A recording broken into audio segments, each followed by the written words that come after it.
আসসালামু আলাইকুম রহমতুল্লাহি বারাকাতু। আল্লাহ শান্তি দয়া এবং রহমত আপনাদের সকলের উপর বর্ষিত। সোজা একটা জিনিস দেখেন, আমাদের সমাজে কোনো ঝগড়াঝাটি বা মারামারি হলে কে প্রথমে মিলে যেতে চায় বা সালিশের মাধ্যমে সমঝোতায় যেতে চায়।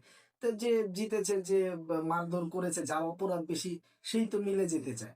ট্রাম্পের অবস্থাটাও সেরকম হয়েছে। যুদ্ধের আগে ট্রাম্পের সবচেয়ে বড় উদ্দেশ্য ছিল যে ইরানের যে আয়াতুল্লাহ আলী খামেনির যে সরকারটা, সেটাকে উৎখাত করা এবং তাদের যে মিসাইলের শক্তিটা কোনো না কোনো ভাবে সেটার উপর মানে সেই শক্তিটা কোনো ভাবে দমানো। তো এই চিন্তা করেই কিন্তু ইরান আর এই আমেরিকার ইসরায়েল যুদ্ধে জড়িয়েছিল। কিন্তু মানে ইরান এইভাবে আবার মানে লড়াইয়ে আবার ফিরে আসবে সেই জিনিসটা ট্রাম্পও বুঝতে পারেনি। তো প্রথমে যে চিন্তা করে তারা যুদ্ধটা শুরু করেছিল সেই হিসাবে কিন্তু তারা সফল বলা যায়, কারণ তাদের উদ্দেশ্য ছিল আয়াতুল্লাহ আলী খামেনি যে সরকার তাকে মানে উৎখাত করা। সেই জায়গায় তারা তাকে হত্যা করেছে, এই জায়গায় তাদের সফলতা। তারপর তাদের মিসাইল কোনো না কোনো ভাবে তারা মানে ক্ষতিগ্রস্ত করতেও সক্ষম হয়েছে। কিন্তু ইরান তাদের সর্বোচ্চ নেতা মানে হত্যার পরে ইরান যেভাবে ক্ষেপে উঠেছে, মানে কোনো কিছু আর মানতে নারাজ। এই জিনিসটা হয়তো ট্রাম্প আগে বুঝতে পারেনি যে এই ইরান এতটা রেগে যাবে, ইরান এতটা মানে রাগান্বিত হবে। এটার জন্যই মানে সবকিছু করার পর তাদের উদ্দেশ্য সফল হয়েছে।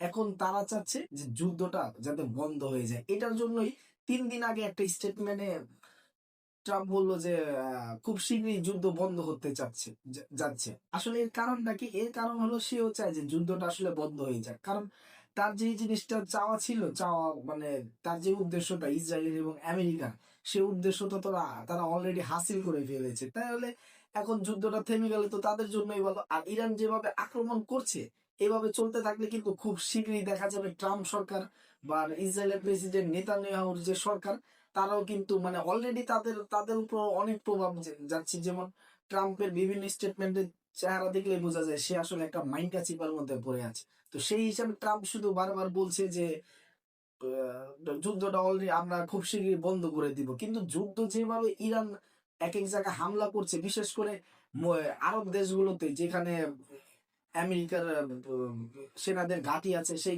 ঘাঁটিগুলো ধ্বংস করার পরও সেসব দেশে রাগান্বিত ভাবে যে তোমাদের দেশে কেন ঘাঁটি করতে দিয়েছে, সেই রাগান্বিত ভাবে যেভাবে আহ, মানে হামলা করছে, এতে মানে বোঝাই যাচ্ছে যে আসলে যুদ্ধ কতদিন চলবে, কি হবে না হবে, এটা আসলে নির্ধারণ পুরোপুরি করবে ইরান।